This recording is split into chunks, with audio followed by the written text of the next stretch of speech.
Hello, everyone, and welcome to today's webinar. This is David Campbell from Hassle-Free Cashflow Investing.com. It's my pleasure to be the host of a wonderful world-class panel of experts today. On the line, we've got Karan Hall from uDirect IRA Services.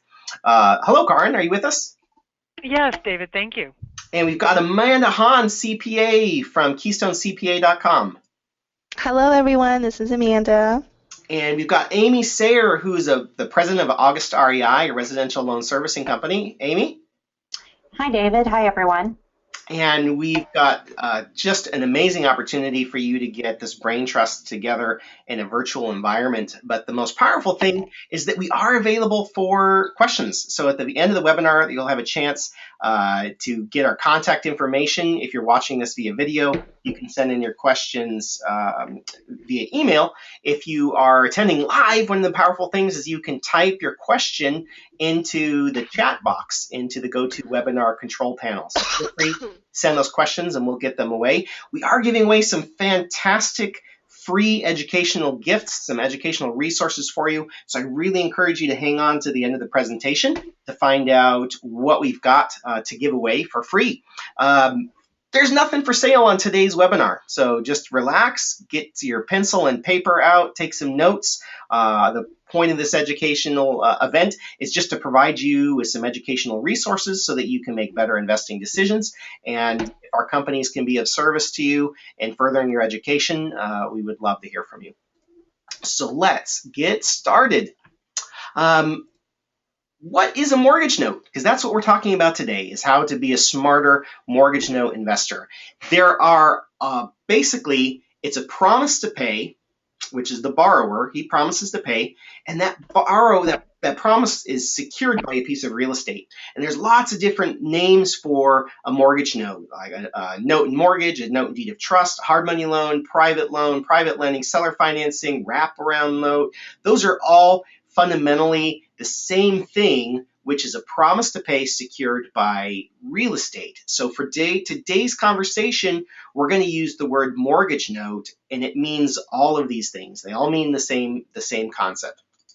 So the cool thing about a mortgage note is it's two parts. It's the promise to pay, which is a contractual obligation of the borrower, and that promise can be transferred. It can be transferred just like the piece of paper in your pocket that says, pay to the order of the holder, $1 or whatever that promise is. You can actually transfer that promise. And so the person who holds that promise in due course is called the holder. And if you've ever been a borrower on a note, I'm sure you've experienced that lenders buy and sell those mortgages all the time. And so what we're talking about today is the opportunity to make a new note, but also it's very common to buy an existing note, an existing promise to pay. That deed of trust, which is the second half of that word mortgage note. The mortgage note or the mortgage or the deed of trust is that piece of, it's the lien, it's that thing that gets recorded at the county recorder's office that says, hey, attention whole world, this borrower and the person who owns this home owes me money. So before you transfer title to this property, I want you to call me and make sure that I get paid everything that I'm owed before you can transfer clean ownership of the title. So that's the difference between the note and the mortgage, and that's why that deed of trust or the mortgage is what makes private lending, in my opinion, so secure. So when I'm making a note, and I have done I own well over 100 notes myself, and our company owns a lot of mortgage notes. So we're very, very experienced lender myself, and the fundamental question I want to ask is, am I happy if I'm repaid? Am I happy if the person who borrowed the money pays me back? And so, for example, if someone promises to pay me an interest rate of 1% a year, I might not be happy with that yield. So I might have to pay, if the promissory note says I promise to pay the holder of this note 1%, I'm probably not going to pay face value for that promissory note. I'm not going to pay 100% of the unpaid balance to buy that note. I'd have to buy that note as significant discount in order for me to be happy. Maybe I'm going to bid 50 cents on the dollar or 40 cents on the dollar to buy that note because the interest rate on the note is so low. If the interest rate on the note says, I promise to pay the holder of this note 10% a year, and it's a first position note and it's in a good loan to value, and I like the borrower and I like the collateral, that's a good note. I might pay 100 cents on the dollar for a note that's producing that kind of yield.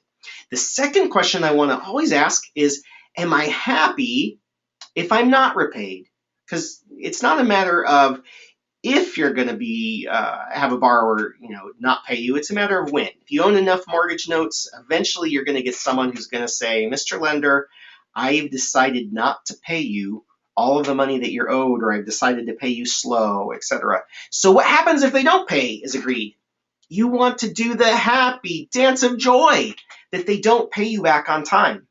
And that's how you know you've made a good loan, because if they pay you, you get a good rate. If they don't pay you, you get to foreclose on the property and you get to foreclose on the equity of the borrower. And that is a huge recipe for success. And that if you're not repaid, you get to loan to own the property. I personally really want all of my borrowers to succeed. I love when the borrowers pay as agreed. But if they don't pay, I will not hesitate for a moment to foreclose on the property and own it, and then I get the borrower's protective equity. I own the property and I get to buy the property for 50, 60, 75 cents on the dollar, and that's a win. That's a win for me as an investor. So mortgage notes are fundamentally a form of hassle-free real estate investing. In fact, mortgage note ownership is probably the most hassle-free type of ownership there is. You just get your money via ACH and let a professional note servicer collect the payments on your behalf. And if they don't pay you, well, then you get the property for pennies on the dollar. That sounds like a pretty good deal, right? So the deed of trust, or the mortgage, is the part that secures my investment, because you want to know, well, I promise to pay. Well, how good is that promise? What's guaranteeing the promise? If you buy a government bond or a corporate bond, if the government or that company doesn't pay you, what do you get? What do you get to back up that promise? And, we're looking at, Greece. The country of Greece is not paying their creditors as agreed. Several countries in South America have historically, defaulted on their government bonds. Cities, municipal bonds, which in America have been thought to be very secure, but some major cities, like the city of Vallejo and the city of Detroit, have defaulted, or there's risk of default on their municipal bonds. And what do the bondholders get? Nothing. There's nothing to back up that promise except for the credit of the lender, the credit of the borrower. In a mortgage note, I love mortgage notes because there's something real estate. There's something real that backs up that promise. And what's awesome is when I look at the unsecured promises that pay out there, treasury notes and muni bonds, the yields are extremely low, 2 to maybe 3% right now. But deeds of trust, you can easily make 6 to 12% at today's economics, owning a very secure, well-secured note and deed of trust backed by a very quality property. And as a lender, I'm mildly interested in the borrower, but I'm very interested in the property, because I'm making, and our company makes asset-based loans. And that's really what we're teaching is how do you make an asset-based loan where the borrower is incidental to the equation, but ultimately, if you make that loan and don't get paid, are you happy to get that piece of collateral? So how do you make money as the bank, being the private lender? You get interest income. So there's an interest rate on that loan. You get loan origination fees if you're originating a new loan. This is the part of the business that isn't really hassle-free. When you're originating a new loan, there's a lot of work in communicating with the borrower and ordering the title work and getting the appraisals and working with those disclosures, etc. So whoever's originating those loans and finding the borrowers, they are really, in my opinion, running a business. It's not really an investment. And so our company, we do originate hard money loans, but we specialize in buying and selling existing seller financed paper. So when our investors are looking at a note, it's already there. It's already been originated. And sometimes there's already been a successful payment history on the note. So there might not be loan origination fees. Those went to the first lender in the transaction to make the loan. Also, another profit center in making a private lender owning mortgage notes is you get to buy notes at a discount. Sometimes the unpaid balance says we promise to pay $100 and you only buy that mortgage note for 97 cents, 96 cents. And so that spread between what you bought it for and what the borrower has promised to pay, that's profit to you as a lender. I don't like buying notes for the intention of foreclosing. There's a lot of people that are out there that specialize in non-performing notes, which is another way to make money, is you buy a note where the borrower has already, broken their promise, and your goal is to foreclose on that note and make the money on the property once resold, or you get the note performing and you can resell the note once at a higher value once it's performing. The other thing is if you do foreclose, another secondary profit center is you resell the same property with seller financing. And so let's say you bought a $75,000 note secured by a $100,000 property. The borrower doesn't pay, you foreclose, you go and resell that property for $100,000 and they give you a $25,000 down payment. That $25,000 down payment, less your cost of foreclosure, less the cost of holding and fixing up the property, and less the cost of resale, etc. But that down payment, less your transaction costs, represents a profit. And then once you get that property resold, the note's performing again, and you get the interest income that you're looking for. So why do you want to own mortgage notes? Interest income, I think it's one of the best, excellent risk rewards out there in the marketplace right now. Mortgage notes are extremely passive, extremely hassle-free. They're relatively liquid. Even though the note might have a 15-year or 30-year amortization schedule on it, you as the lender, the holder of that note, you don't have to hold it for the full term, the full amortization. You can contact a mortgage, a broker like myself who specializes in selling existing paper, and we can sell that note, turn it into cash for you. Oftentimes very close to the unpaid balance, less a broker fee. There's also potential for significant upside. Even though I'm not buying mortgage notes for the upside, I'm buying them for the interest income. There is upside, especially if you buy a discounted note and then that borrower pays you off early. They don't wait the full term of the note, but they pay you off in a year or two. Whatever that discount is that you bought it, you realize that at the time of refinance, and that can significantly increase the yield over what's on the interest rate stated on the note. I also like notes because they're bite-sized. Our company offers notes as small as $10,000. Most of our notes, or typical notes, are between $60,000 and about $100,000. That's the core bread and butter of our company. But we do have notes as small as $10,000. Also, the income on notes can be very predictable, meaning it's sometimes difficult when you own a rental property and you're trying to live on the income from the rental property when you're out of the rat race. That income from rental property, which I'm a huge fan of. I own a bunch of property and I love owning property. It's a great way to build wealth, but it's more predictable income, more predictable cash flow when you're the bank rather than the owner, because the owner's got vacancy, they've got maintenance expenses, etc. But the mortgage lender, they either get the income or they get the property. Very often, investors are using real estate to grow their wealth, and then at some point they have enough equity, they have a large enough net worth that they hit what I call the tipping point, where if they just converted their equity into mortgage note income, that mortgage note income would be enough to get them out of the rat race. And so that is a very powerful tool for converting from an equity investor in real estate to a mortgage note investor for income. In 2015, when we're recording this video, home prices are high, single-family home prices are high, cap rates are low, meaning the net operating income divided by the value of the property is producing a low cap rate. And so it's not a buyer's market in real estate, it's a seller's market. And so if you're looking at being a real estate investor, those deals that we saw in 2010, 11, 12, they're gone. They don't exist. So how do you go get property for pennies on the dollar when it's a seller's market? Well, the answer is you go be a lender, and if you wind up foreclosing, that winds up getting you the property at the discount that might not otherwise be available. Financing is still difficult in the market. So maybe you as an investor, because you either have too many properties or your debt to income ratio is not working, or maybe you've got a credit challenge because of the recession that we're coming out of.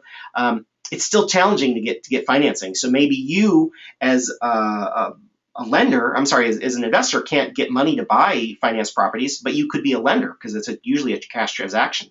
Also, that difficulty in getting financing is an opportunity for you as an investor because it means there's very quality loans out there. There's plenty of quality borrowers with cash as a down payment that for whatever reason they can't go to a bank to get a loan, and it's still a good loan, and that you can charge a high rate of interest because banks are unwilling to do it because of their regulations are still tight. We're in a period of economic uncertainty, which means I would rather be a lender at 75% LTV than an owner at 100% exposure, because if there's a downward movement in prices, the lender is less affected than the owner. So I'm hedging my risk by being a lender rather than an owner. Or you do both. You own property because that's the upside. You got a potentially big upside as the owner, and you hedge your risk by simultaneously being a lender because that protects you in times of down markets. There's a lot of government stimulus floating in the market right now. Stocks are at a frothy high, headed into bubble territory in my personal opinion. And if that government stimulus is withdrawn, it's better to be in a conservative debt position than it is to be in an equity position. There's also, potential for real estate price correction. I'd rather be a lender than an owner if that happens. And maybe you live in a part of the country like the Bay Area, San Francisco, or Southern California, et cetera, where those deals don't exist. I mean, it's hard to find a deal in Southern California, Northern California that makes economic sense. And so you say, maybe I want to be an out-of-state investor, but how do I do that? I mean, it's a little bit challenging. It's much easier to be geographically diverse as a lender than it is as an owner. I mean, it's still possible. I own property in many states, but it's definitely easier for me to be a lender than it is. So which states are more friendly for owning mortgage notes? My favorite state is the state of Texas. I mean, there's lots of states that are friendly, and I do own mortgage notes in multiple states, but my absolute number one favorite state is the state of Texas. And here's a couple of reasons why. State income tax, there is none in Texas. So if you live in, let's say, a tax, if you're creating income from an income tax-free state, it's likely that may have an advantage for your borrower because their cost of living is lower, and it has potential tax benefit for you as a lender. We can talk about tax benefits a little bit later and how that might impact you. Foreclosure laws, you want to evaluate to see in the particular state how quickly it is to foreclose. California, it's terrible. It's a very difficult state to foreclose in. Texas, you can foreclose very quickly. There's a great set of ebooks on my website that you can download for free on foreclosure laws. If you go to Hassle-Free-Cashflow-Investing.com and you look up the ebook section, there's some great ebooks for free that you can download on the ins and outs of foreclosing. Also, I want to see, is the state landlord friendly? Because one of the options is you make a hard money loan or you buy an existing note, you foreclose, and then you've got a property that you might, instead of reselling, you might decide to hold it as a rental property. Also, you want to know, do you have access to a team there? Are property values upwardly trending? Because as a lender, it doesn't really matter if the property values are going up or staying stagnant, but if property prices are trending down, that does erase some of the protections that you have. It erases that protective equity that you might have as a mortgage lender. I also like areas where there's less competition for lending money. For example, in the Bay Area where I live in Northern California, there's a ton of competition. There's just so many people with money trying to place money in the local market that interest rates are substantially lower for lenders. And so you wind up having to take riskier deals than you would going to a state like Texas, where there is more borrowers than there are lenders, and so that drives up rates, which is what we want. This webinar is not intended to be a full nuts and bolts of being a private lender, but if you are interested in really digging in further on how to actually, do the nuts and bolts of being a private lender, we'd like to encourage you to check out this video on my website that you can really dig into the nuts and bolts of how to be a private lender. There's also a great free ebook on my site. The URL is on the screen, and you can download that free ebook and get some nuts and bolts of how to be a private lender. So one of the things that we marketed in this webinar was what are the 7 most important questions to ask when analyzing a note purchase, and I talked about the first 2 already. The next 2 really emphasize Robert Kiyosaki's statement that the investment is not risky, the investor is risky. So oftentimes what you see is someone who owns a perfectly good mortgage note or a perfectly good property that's performing, but because of their personal problems, they wind up having to sell that investment prematurely. And so that's a good question to ask yourself is, are you in position to potentially lose your principal or potentially lose the income from that note? Would that create significant hardship for you? And if so, this might not be a suitable investment for you. The other thing that I really encourage you to look at is the title insurance on the property, making sure that your lien position is the lien position that you think you have. If you think you're buying a first position note, can you analyze the chain of title and the title insurance policy to say, yeah, you really do have a first position lien? The other thing is to figure out who your team is to help you make that a hassle-free experience. And then we're going to talk about this later with Amy Sayer from August REI, which is the borrower likely to sue me as a lender? And I talk a lot about that in my ebook that I just mentioned. And in my ebook, I kind of skirt the whole issue by saying don't make business to consumer loans and just go investor to investor loans, business to business loans, and you'll avoid this a whole chunk of this area of law. But that's the very simple answer. But you'll miss a lot of opportunities. There's a lot of opportunities in the marketplace now to own loans to consumers, and we're going to talk about how to do that a little bit more safely. So how do you really get your yields up? We're going to talk about arbitrage, borrowing low to invest high. You can borrow money out of a property, you can borrow money out of a car, you can get it unsecured from various places. One of the sources we're going to talk about is Selfdirected IRAs with Karan Hall from uDirect IRA, and she's got some awesome programs. That's personally where I have my IRA set up, and her team does a fantastic job of providing great service at an amazing value. But let's say you don't have the ability to self-direct because your money's with your current employer's 401k plan. Maybe you could take a loan from your 401k to get money, and you borrow it at one rate and you invest it at a higher rate. The other way to get money is kind of people do it with real estate all the time, is they're going to go buy a property and they get the most of the money to buy the property from a bank, and the bank will lend them maybe 75-80% of the price of the investment property to buy the property. You can also do that with mortgage notes. You can potentially get a loan for a portion of the purchase price of the note and use the note itself as collateral. Most likely you're going to use that strategy with a private lender, where you go to your friends or family and say, hey, Mom, I'm going to buy this note that's paying 10%. Would you loan me the money at 8% secured by this note? And so you're making a little spread off that loan, but also your investor is in a more secure position than you.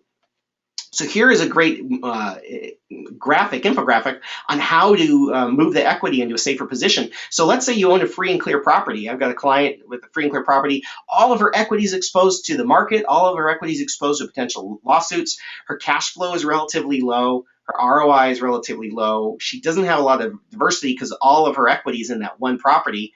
I personally think owning that property free and clear puts her at a higher risk than the strategy below, which is if you could go pull 80% of your equity out of your property and redeploy that equity into more properties at a lower LTV, then what you're doing is you've got the protective equity of other people. Other property owners' protective equity is helping to protect your own assets. So if there's a market correction, then you've got that protective equity, other people's protective equity to protect your assets.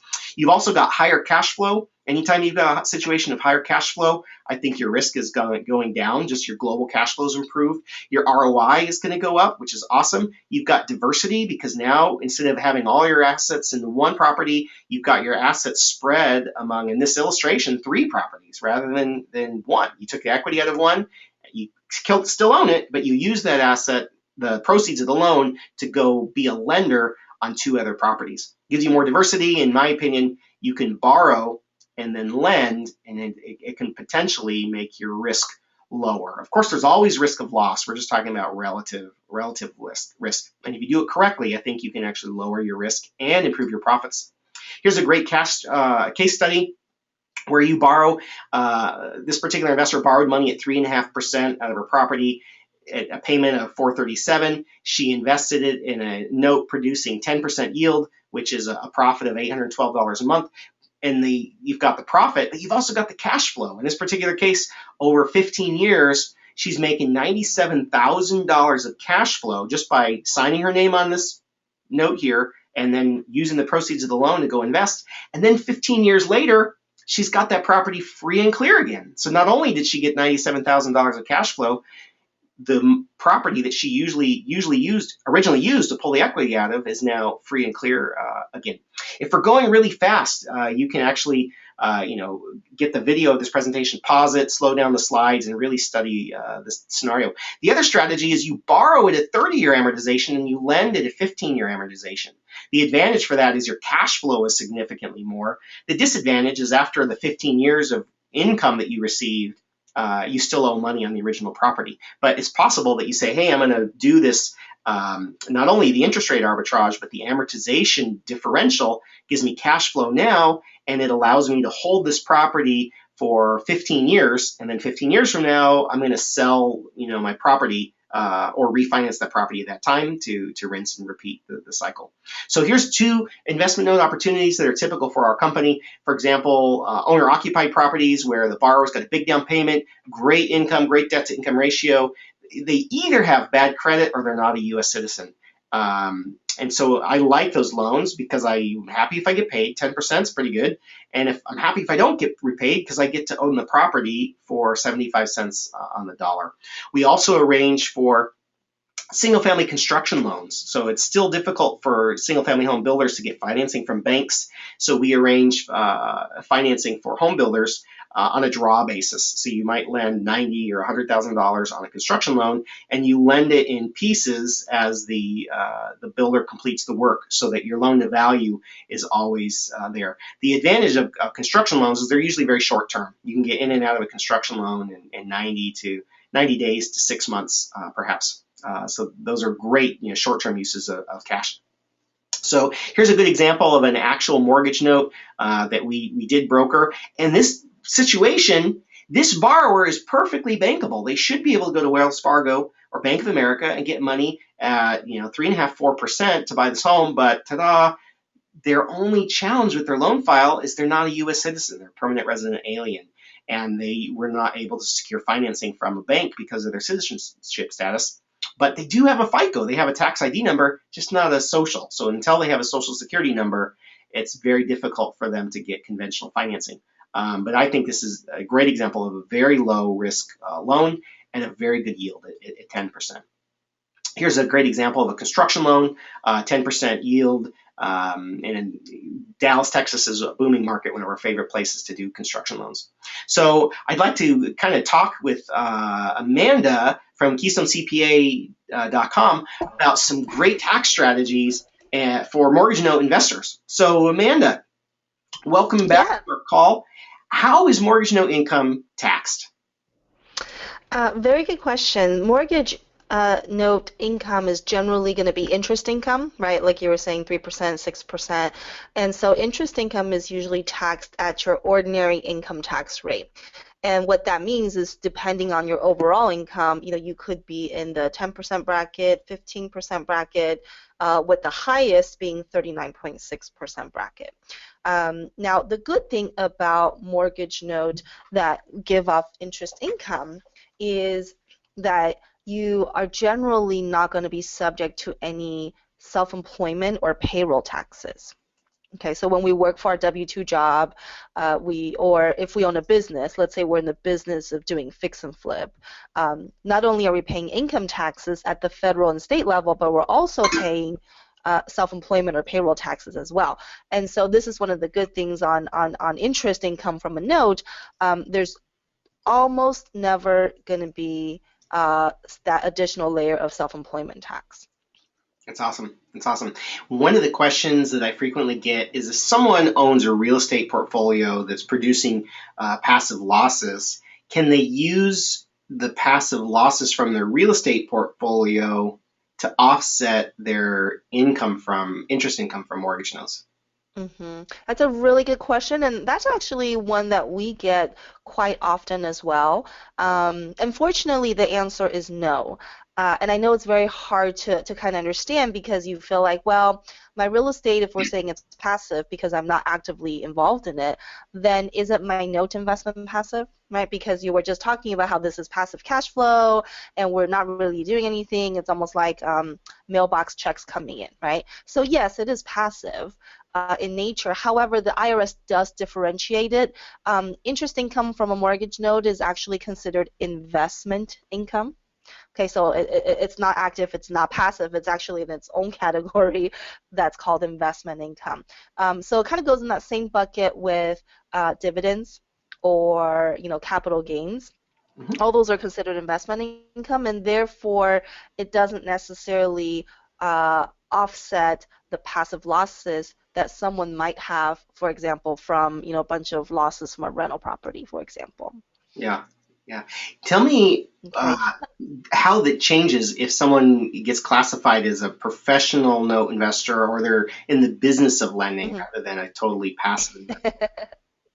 That's a good question, and that was going to be my next point was, there are ways around that, right? So the first example, we're talking about just the traditional, maybe I work full-time at a job, I have some rental real estate that's got losses, and I have a few note investments on the side as well. Okay, that's where the interest income on the note generally is not offset by the losses from the rental real estate. Now, let's say that someone is a real estate professional. Okay, if they're a real estate professional, then what happens is then they can use those real estate losses to offset the interest income from the mortgage note.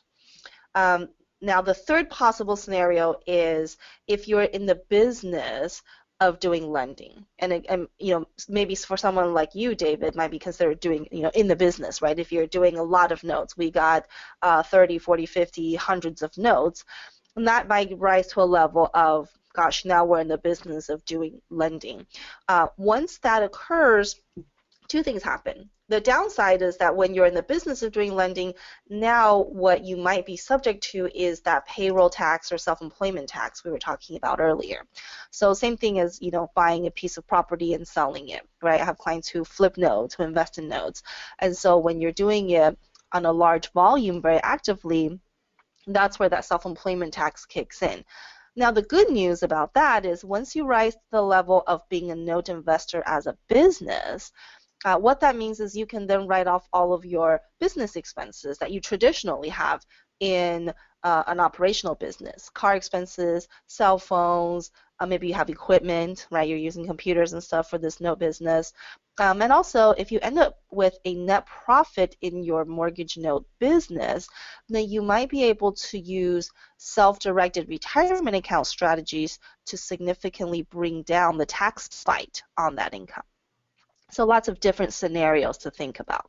Awesome. So if I can recap and you can help me understand if I understood you right. If you're a passive note investor, the interest income is taxed at your ordinary income tax rate, but not the self-employment tax.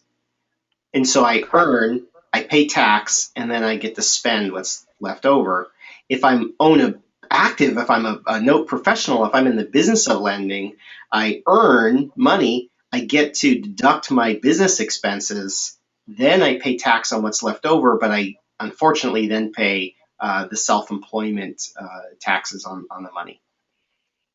Correct. If you're no professional, don't forget you also could then use retirement strategies like 401ks and SEP IRAs to bring down the taxable income. Now, I don't know if note professional, quote unquote, is actually a term or not. I think you just made that one up, David, but I like it. You did. Awesome. So we have real estate professionals and then we have note professionals. Yeah. Because, note investing is a form of real estate investing, but it's just specialized. So let's talk about self-directed IRAs because I love owning notes in my IRA. And I love owning real estate, and I want to own as much real estate as possible outside of my IRA. And I love having a self-directed IRA. And the thing that I love putting in it is notes. I want to put as many notes as possible in my IRA. So why does that strategy make sense? That's a very, very good question. And I have to agree with you that notes are one of the most ideal type of assets for a retirement account. And there's a whole slew of reasons, but to kind of quickly go over some of those, we all know that owning real estate individually or outside of retirement account provides us with some wonderful benefits such as writing off depreciation, right? So the real estate value is going up, but we're taking this paper loss as if the property is going down, hence minimizing or eliminating the income tax, even though we're owning it personally. Now, as a note investor, we don't write down the value of a note generally, right? There's no expenses. So with the rental property, we have property taxes and insurance and management fees and, all these types of expenses, which is good on one hand. It helps us to reduce taxes, but bad on one hand because who wants expenses, right? What I typically see with note investors is that you're just getting your interest income, right? Once the note is in place, you get your check monthly, quarterly, however often the terms are, and that's it. We're not going to have we're not going to have management fee. We might have some very small loan servicing fees, but we're definitely not going to have any repairs. We're not going to have any depreciation.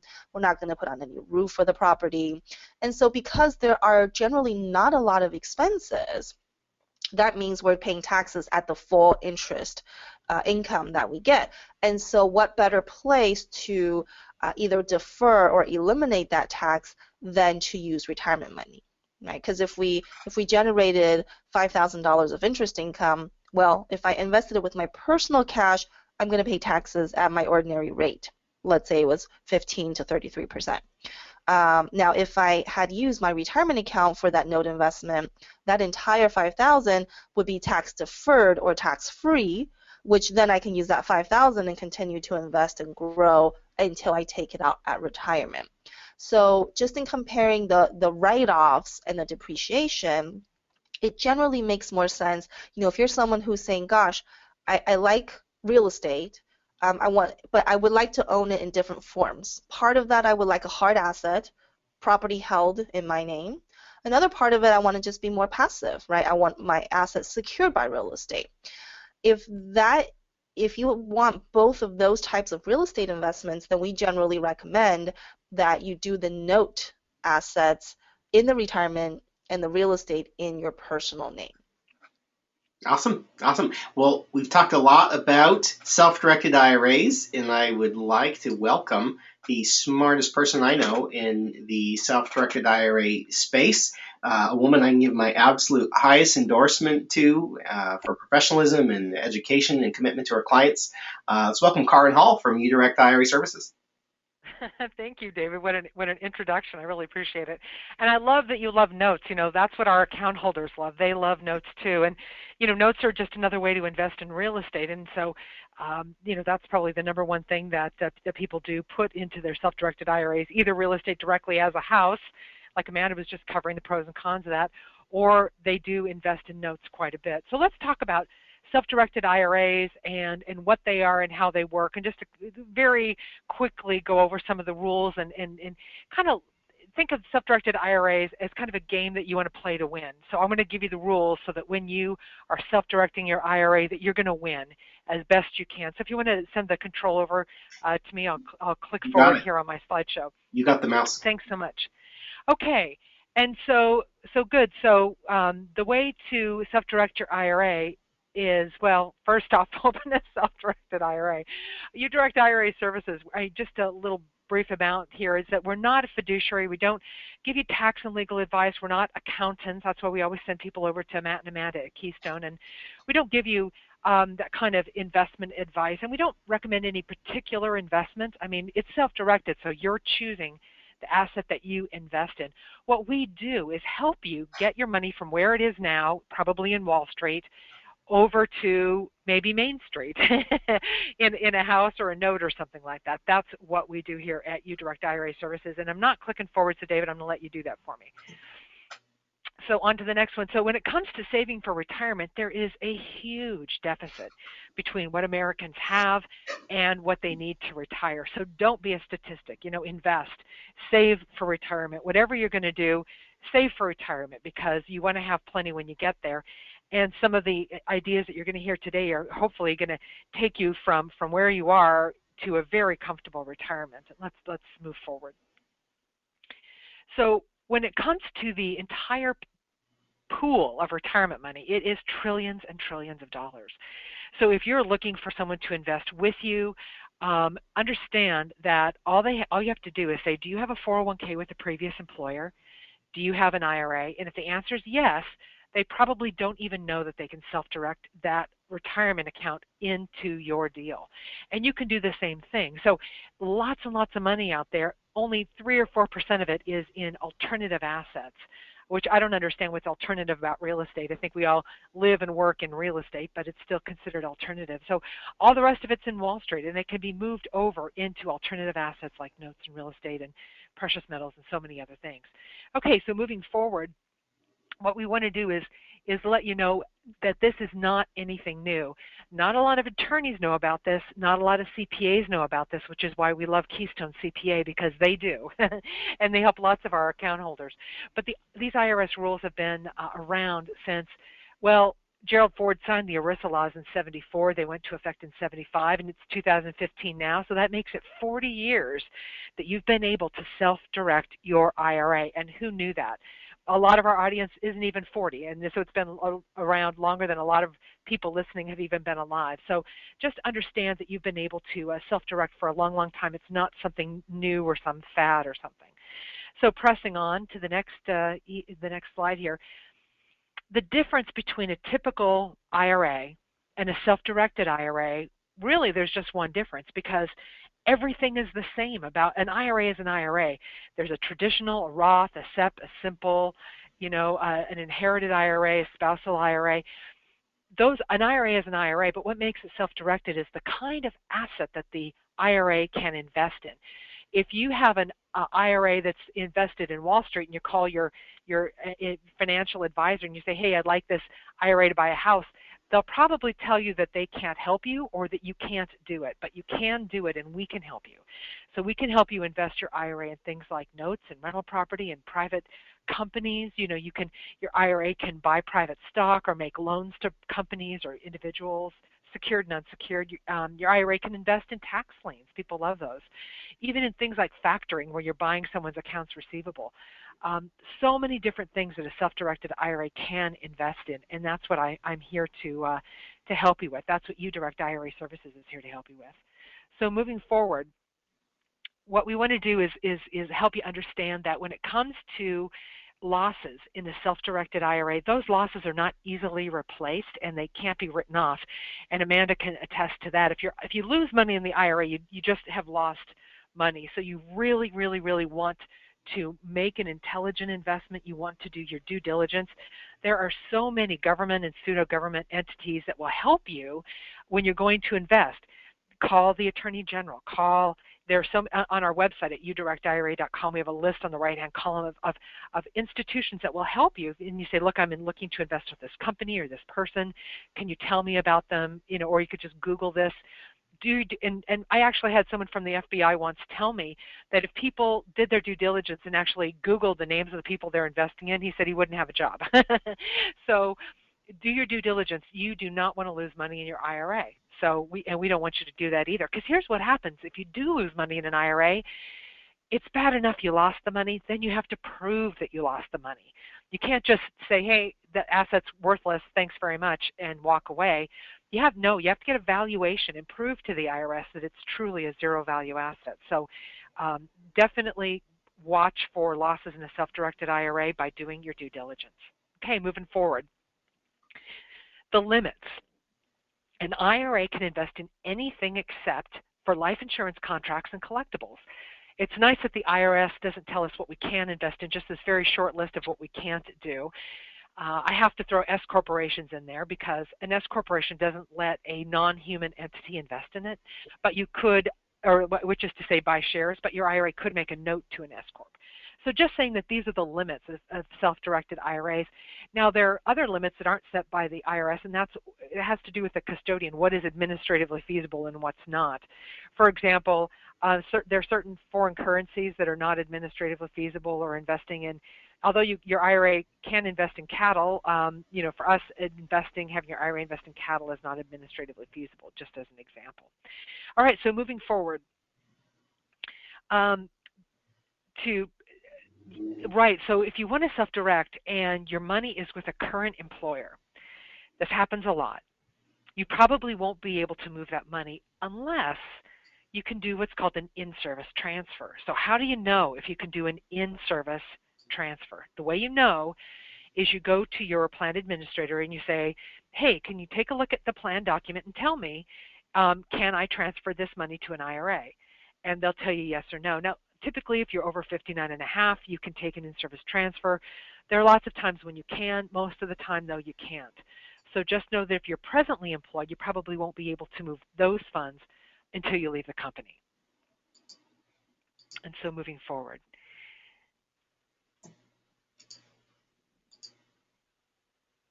Here we go. All right. It's time to talk about the rules of self-directed IRA investing. That your IRA, this comes from Publication 590, by the way. If you want to look it up, it's irs.gov, their website. Pub 590 talks about IRAs. And this is where you can read some of the rules. It talks about how you're not going to borrow money from your IRA. You can borrow money from your 401k if where you work. You can borrow money from that, 50,000 or 50%, whichever's less. But IRAs, you're not going to borrow from. You don't sell property to your IRA. Anything you presently own can't be sold to your IRA. Your IRA is never security for a loan, and you're not going to use it to buy property for personal use, either present or future. By the way, as we change slides, I'll mention that if you're looking for the other rules on self-directed IRAs, you could look up Internal Revenue Code 4975. And so if you really, really want to, that's where it is. That's where it goes deep on what is and what is not a prohibited transaction. So when it comes to self-directed IRAs, they're a little different, and there are some rules you might not expect. And that has to do with people who are qualified and disqualified to the IRA. It's not enough to say that a family member is disqualified. That's not true at all. Disqualified people are your lineal ascendants and descendants. So think of it that if you passed away, who would inherit your estate? It would be your ascendants and descendants, your children, your grandchildren, their spouses, you and your spouse, your parents, your grandparents, that lineal up and down the family tree. Plus, anybody offering services to the plan is disqualified. But on the next slide, we show you how the people who are qualified are the people who are out to the sides on the family tree, like aunts and uncles and cousins and brothers and sisters, nieces and nephews. They are allowed. So that is really important to understand when it comes to understanding the next slide, which is prohibited transactions. So let's go there. The game of self-directed IRAs is a game of keep away. It's a game of having enough money to live uncomfortably when you retire, but it's a keep away from prohibited transactions. So number one, neither you nor any of those other people up and down your family tree can benefit from your IRA today. Self-directed IRAs in general, they are for later. They're for retirement purposes only. They're not for today.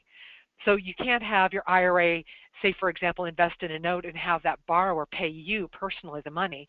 That would be a prohibited transaction. You would have personally benefited from your IRA.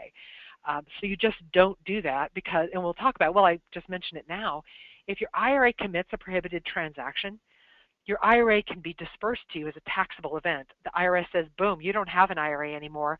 Now that's just money you get to pay income tax on, and maybe penalties too, who knows.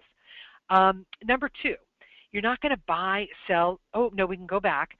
You're not going to buy, sell, or exchange assets between the IRA and anyone who's disqualified. So your IRA doesn't buy a house from your dad. It doesn't sell a house to yourself, for example. Now you can transfer upon death, but while you're alive with warm hands, you are not going to be buying, selling, or exchanging property between your IRA and anyone who's you're disallowed, the up and down the family tree people. And point number three on this particular slide is that a disallowed person can't provide goods, services, or facilities to the plan. Now, where we see this happening is where somebody is, for example, a real estate agent, and they act as the maybe the listing agent or the selling agent on a property that their IRA is investing in. That is not okay at all. So that's something you can't do. You can't. Another example of this is that you cannot provide an overcontribution of sweat equity. So let me explain what that is. If your IRA owns a house, for example, you're not going to go swinging the hammers, or you're not going to go painting the walls or anything. The IRS calls it an overcontribution of sweat equity, and you can't do it. So prohibited transactions. We've covered that. Now you know what not to do. But before you go to invest your self-directed IRA in something, call us and say, hey, this is what I'm looking to do. What do you think? And if it's one of those gray areas, well, we can put you in touch with an attorney or a CPA or someone who can who's a specialist who can really go deep if it's a very confusing matter. Okay, now we can move forward. So also to understand the self-directed IRA game and how to win, you need to know who the players are. The players are you, of course. You're very important. And then there's your IRA. You and your IRA are not the same thing. So when your IRA goes to invest, the name of the investor on the note, since we're talking about notes today, the name on the note is the custodian for the benefit of the IRA. It's not you. It's the custodian for the benefit of the IRA, and you don't sign. We sign on behalf of the IRA, you see. That's how that works. So understand your IRA is a different entity, and that we're going to sign on behalf of the account, because we have the account for the benefit of your IRA, or the funds for the benefit of your IRA and the assets. Then there's uDirect IRA services, and when I founded this company in 2009, I sought out a custodian to hold my clients' money. So I talked to banks, I talked to different financial institutions, but I landed on a trust company, and I really felt like this was the best thing to do, because with a trust company, they're non-depository. They're not taking in checking and savings accounts. They're not taking the capital and loaning it to people like banks do. So I felt like seems like a pretty stable environment. So we've had a very stable relationship with this trust company since 2009. So these are the players in the game, in the self-directed IRA game, and it's just good to know up front so that you have that expectation. All right, moving forward. So when it comes to the types of self-directed IRA plans, we talk about the self-directed IRA, but it's just so much more. You can even self-direct accounts that aren't retirement accounts, like a Coverdell, which is also called an ESA, or Education Savings Account, or an HSA, a Health Savings Account. They're not retirement plans, but they can be self-directed. You can self-direct, what we offer is something called an individual K, a 401k for someone who is self-employed and has no full-time employees in any of the companies that they own. If they have even one full-time employee in any of the companies they own, it's no longer an individual or solo K. There are many different names for it. It's a 401k for an individual. So we offer that kind of plan, and you can self-direct it. With the IRAs, like I mentioned, the traditional Roth, SEP, simple, spousal, inherited, all these different kinds of IRAs can be self-directed. So whether it's self-directed or not, just again simply refers to the type of assets that plan is allowed to hold. So moving forward, we've covered a lot of material, and I think it's I just want to let you know, I'll have a slide here with my contact information in a moment, but if I've gone over this too quickly, or if you want to go deep on your particular situation, please do reach out, because I'd love to hear about your particular situation and if that works in a self-directed IRA. So how do you do this? I say it's a three-step process: open, fund, invest. Complete an application, We have a $50 setup fee. Give us your driver's license, a copy of your statement, and some other documentation. We get your account open. Takes about a day. Number two, fund your account. So you want to make an annual contribution. You may want to, and your contribution depends upon your age, your account type, and your income. So whether or not you are going to, if you can just go back there, whether or not you're going to make a contribution, you want to talk to your tax advisor, and you want to ask your tax advisor, hey, how much can I contribute to this IRA? And sometimes, like with a SEP, you want your tax advisor to calculate that contribution for you. So funding your account, you can do an IRA to IRA transfer, where the money goes from your one IRA, maybe that's invested in Wall Street, into the self-directed IRA, where you fill out our form and sign it, give it to us and we sign it. Or you can do a rollover. A rollover is when you're going to move over the funds from a previous employer. When it's a rollover, you don't fill out our paperwork. You go to your previous employer and you fill out their paperwork. Now, funding your account is going to take 2 weeks, so how long does it take? Opening an account takes a day. Funding an account, maybe 2 weeks. Sometimes it doesn't take as long. Sometimes it takes longer, depending upon where your money is today. But after your account is open and funded, you give us a direction letter. You give us the supporting documentation, which would be the contract, like the note or the offer to purchase or whatever it may be. And then we review it, and then your deal is funded. Now your IRA is self-directed. All the proceeds must go back into this particular self-directed IRA that owns the asset. And all expenses of your new asset must be paid for by the self-directed IRA. Really important to know. So that's how you self-direct: open, fund, and invest. And moving on to the next slide, it has my contact information. Please do reach out to me at uDirectIRA.com. Go to our website too. It has so much information, really valuable information. And we would love to help you with any questions you've got on self-directed IRAs. You want to get an account set up. Hey, is self-directed IRA, is that kind of investing for you? You're going to have a lot of questions, and we're here to answer them. And so moving on to the next slide, David, if you want to pop in, we've got a report, and it's on David's website. It's located. What is that address there, David? Yeah, at the very end, I'll put up a slide where people can get that exact URL. But it's basically at Hassle-Free-Cashflow-Investing.com under the ebooks section. But we'll have the URL at the end of the presentation where they can get that awesome free report. Excellent. So with that, I'll turn it back to you, David. And so one of the powerful, thank you so much, Karan. I was drinking from a fire hose, awesome information. And one of the powerful things that you mentioned is that you don't want to have an excess contribution to your plan, which means you can't service your own mortgage notes or you can't manage your own properties. And so one of the key players in this transaction is having a professional note servicer. One, it makes it hassle-free. Two, it makes it IRA compliant. Three, it's just good business sense to hire a knowledgeable professional to be the debt collector for you so that you can go on with your life and focus on the things that you do best and buying more notes and let someone else do the servicing for you. So I'd like to welcome to the call Amy Sayer from August REI, who's a fantastic woman to do business with. She manages several of my mortgage notes. And I've had a very positive experience working with her and can give a very enthusiastic recommendation for her company. Welcome, Amy. Hi, David. Hi, everyone. Thank you so much for the introduction. We're very happy to be a part of the process that you have going. If you could forward to the next slide, we'll talk about what we do.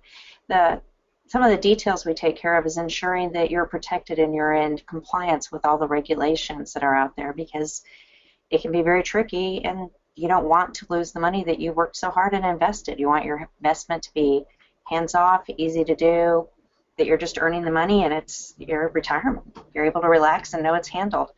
The Consumer Financial Protection Bureau can go after people, find them. Borrowers can hire attorneys to come after you. So it's highly recommended that there is a servicer to provide the protection between you and the borrower and that you're in compliance. Yeah, and the note servicer is like the property manager for your note. Some people want to manage their own properties, and some people, prefer to hire a professional. I think if I'm managing a commercial property, I've got the skill and expertise to do a good job managing a shopping center, et cetera. If there's a home, there's a family living in that home, then I don't want to have anything any contact with that family and servicing that, I really want to outsource anything that's business to consumer related to a professional note servicer like August REI, so that they can deal with the compliance issues, they can deal with the hassle, and oftentimes language, barriers that might exist between a lender and a borrower. Oh, thank you very much. You're absolutely right. We do have a bilingual staff here. We are in Texas, and primarily most of the notes we service in Texas is because it's an excellent state to be invested in, and our goal is to protect your investment and get payments in. And we will deal with collections and such directly, and if it comes back, you still have the property. It's an excellent way to go. We make sure that everything's maintained, that we perform the required requirements by Dodd-Frank, ensuring that the payments are applied, because those are violations if they're not, providing an accurate statement of accounts, doing the escrow analysis to borrower, ensuring that the property taxes are paid, keeping your first lien position, and ensuring the property is insured in case, goodness forbid, that a tornado in Texas sucks the house up. We can still rebuild it, and it'll be there for your investment. Some of the errors that can happen is charging borrowers for fees that are not allowed to be charged, and this could be a violation. Putting force-placed insurance when there's already insurance, misleading information on consumer reports, such as consumer credit. We report to Equifax for the borrowers, and we have to ensure that all of this is done within the compliance and the requirements. You sure do a lot of work to protect your investors and to make this a very hassle-free process. And what's interesting is, a lot of people just completely steer away from lending money to consumers because of Dodd-Frank.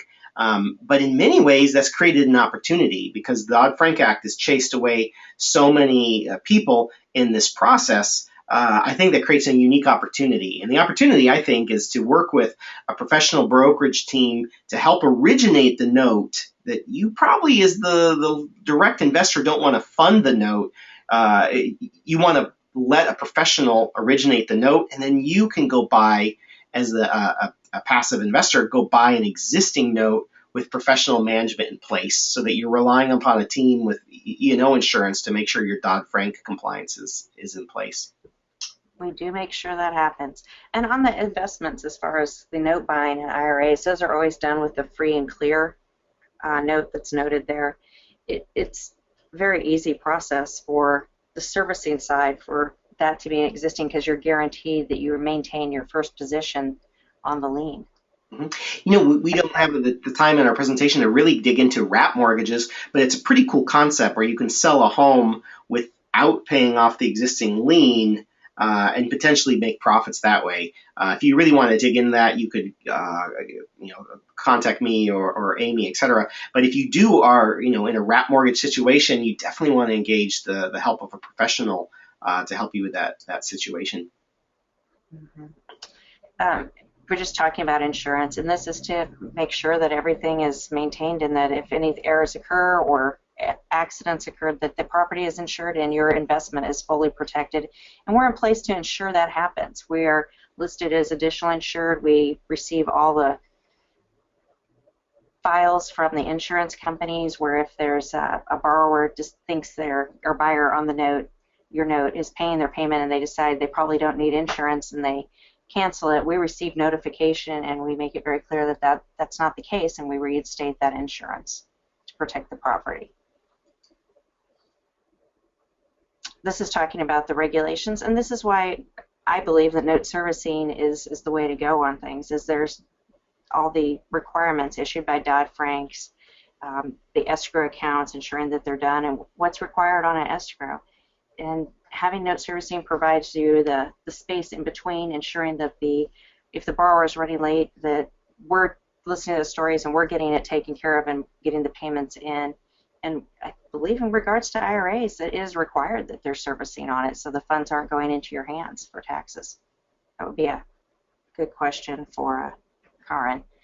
This is RESPA, just another one of the regulations that we're required to follow with note servicing, and it's just a lot of regulations that we make sure that are handled. Those details are taken care of, and that we have the insurance on it.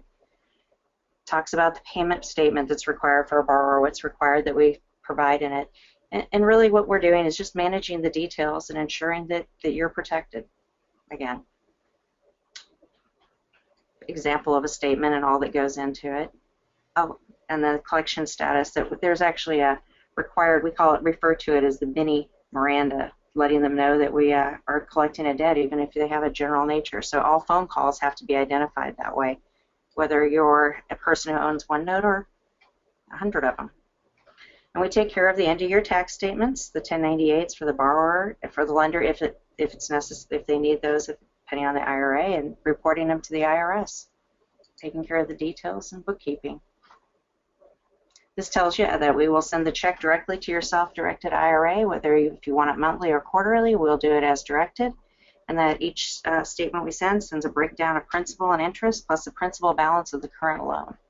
It's a pretty awesome service that you provide. I own a bunch of notes in my IRA, and uDirect has got a very, very reasonable fee structure. But one of their fees is if they're collecting, you got a bunch of mortgage notes and every single note is depositing separately every single month. That's a lot of transactions for uDirect to track and account for. But if I can have those accounted for on through an escrow with August REI, they can distribute the cash flow to my self-directed IRA on a quarterly basis, which really can reduce my fee structure with my self-directed IRA custodian. Exactly.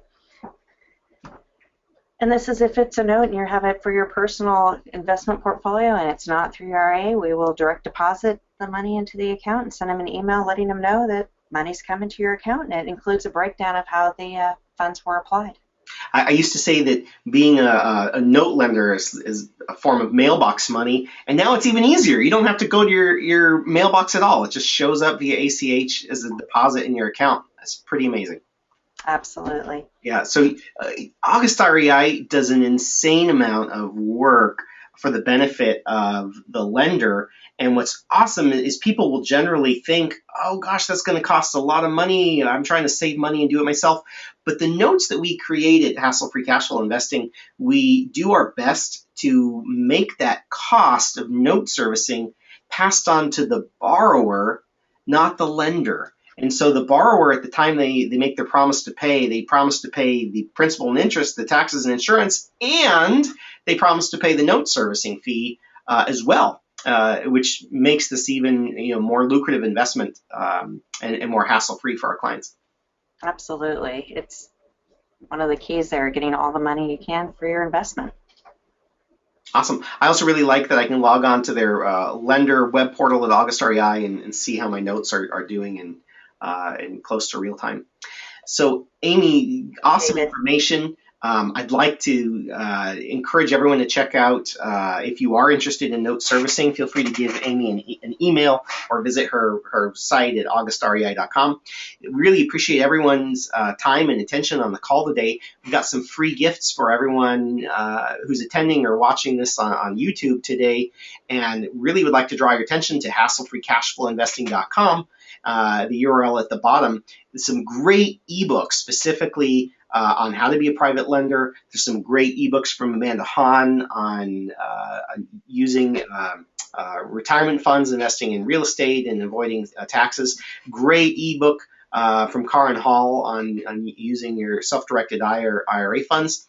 Also, Keystone CPA's got a great ebook section as well. So go ahead and check out KeystoneCPA.com and their free ebooks section. They've got some really cool stuff for you to check out. If you do have questions, feel free. We love answering questions. If you have a question that we didn't get to in the call today, we have been answering questions in the chat box. But if you didn't get your question answered, we would love to answer via email. So feel free to send an email to the appropriate person on our panel today, and we'd love to help you out. So thank you very much to our panel of experts for their great information today. Would love to thank everyone at home for their time. And if you are interested in self-directed IRA services or note servicing or tax advisory services, or if you are looking for investment opportunities and mortgage notes, we'd love to hear from you.